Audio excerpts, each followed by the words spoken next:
रातों रात वायरल होने से लेकर अब तक सॉल्ट बे की जर्नी एकदम ड्रामेटिक रही है। एक वक्त था जब वो हर वीक बिगेस्ट सेलिब्रिटीज के साथ दिखाई देता था और अब वो मेजर स्पोर्टिंग इवेंट से भी निकाल दिया जाता है।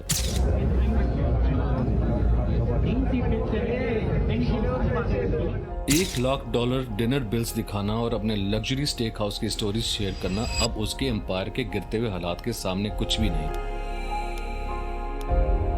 सॉल्ट बे की कहानी ये क्लियरली दिखाती है कि इंटरनेट फेम कितना जल्दी आ सकता है और कितनी ही जल्दी चला जाता है, स्पेशली जब ईगो सबके सामने हो और सब लोग देख रहे हो अटेंशन चाहने वाले नार्सिसिस्ट को मीम के पीछे।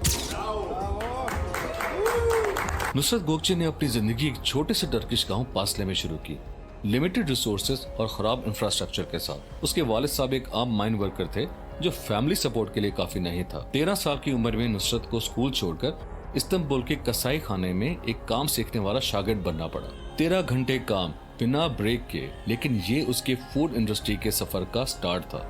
2007 में उसने $3,400 का लोन लिया, मल्टीपल कंट्रीज ट्रैवल किया और मीट इंडस्ट्री और स्टेक हाउस बिजनेस का तजुर्बा सीखा। 2010 में टर्की वापस आके उसने अपना पहला छोटा स्टेक हाउस खोला, सिर्फ 8 टेबल और लिमिटेड स्टाफ के साथ। लेकिन हाई एंड लोग इंक्लूडिंग बिलियनियर वेरिद शाहांग को अट्रैक्ट कर लिया और इन्वेस्टमेंट और एक्सपेंशन का चांस मिला टर्की और मिडिल ईस्ट में। 2017 में एक वायरल वीडियो ने उसकी जिंदगी बदल दी। टाइट व्हाइट टी शर्ट और सन ग्लासेस में मीट स्लाइस करना और अनयूजुअल सॉल्ट स्प्रिंकल करना, ये वीडियो मिलियंस ऑफ व्यूज ले गया और सॉल्ट बे एक इंस्टेंट मीम बन गया। प्रोफेशनल एथलीट्स, फनी स्किट्स और टीवी अपीयरेंस से उसका फेम आसमान पर चढ़ गया। सॉल्ट बे ने इस फेम का इस्तेमाल किया लग्जरी रेस्टोरेंट्स ओपन करने के लिए न्यूयॉर्क, लंदन और फिर वर्ल्ड वाइड की लोकेशंस पे। मेन्यू बहुत महंगा था, $100 का बर्गर, $10 का रेड बुल, $25 का डेजर्ट और $1,800 का 24 कैरेट गोल्ड टोमाहॉक स्टेक। लोग सिर्फ खाना नहीं बल्कि उसकी प्रेजेंस और ओवर द टॉप एक्सपीरियंस के लिए ट्रैवल करते थे। लेकिन सब गोल्ड स्टेक्स और सेलिब्रिटी सेल्फीज के पीछे असली हालात काफी खतरनाक थे। London steak house Tripadvisor के मुताबिक बॉटम 33% में था, रिव्यूज बहुत ज्यादा खराब, खाना कच्चा और सर्विस पुअर।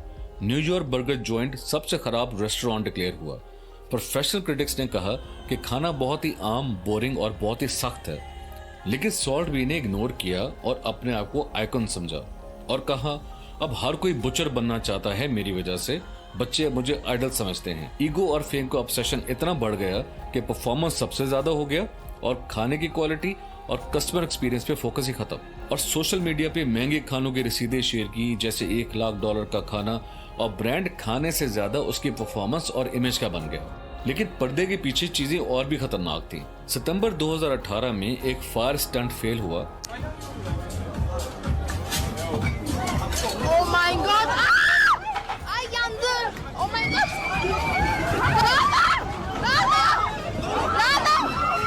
4 लोग जख्मी हुए, जिनमें से एक थी चेक पर्सनैलिटी टाइनस टिनिकोवा, जिसकी 35% बॉडी जल गई और अस्पताल में महीनों तक रुकना पड़ा।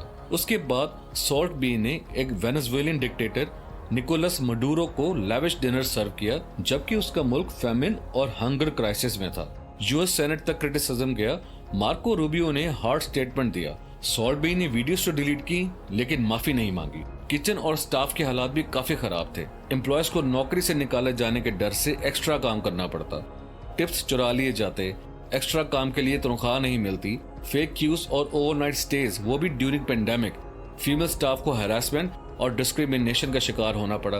कस्टमर्स को भी चीट करने को बोला। स्टेक को चीपर कट्स करने में प्रीमियम बोला गया। लेफ्ट ओवर वाइन सर्व करना, स्टेक्स को गलत हलाल लेबल करना, ईगो और एरोगेंस फाइनली दिसंबर 2022 में FIFA world cup pitch crash तक ले गया। मेसी को ग्रैब करना और ट्रॉफी के साथ पोज करना, ऑनलाइन बैकलैश बेइंतहा का आया। फीफा इन्वेस्टिगेशन में बैन का सामना करना पड़ा।